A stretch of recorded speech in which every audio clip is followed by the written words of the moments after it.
আসসালামু আলাইকুম সবাইকে।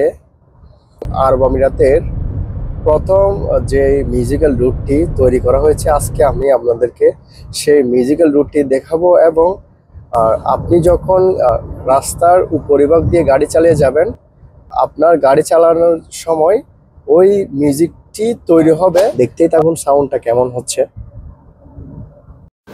এই রুটটি আপনি যখন ফুজেরা সিটিতে যাবেন, ঠিক 5 কিলোমিটার আগে আপনি এই রুটটি পেয়ে যাবেন। এটির দৈর্ঘ্য প্রায় 750 মিটারের। সামনে দেখতে পাচ্ছেন মিউজিকের আইকন। মূলত এখান থেকে একটু পরে শুরু হবে মিউজিকটি। শুনতে থাকুন আপনারা।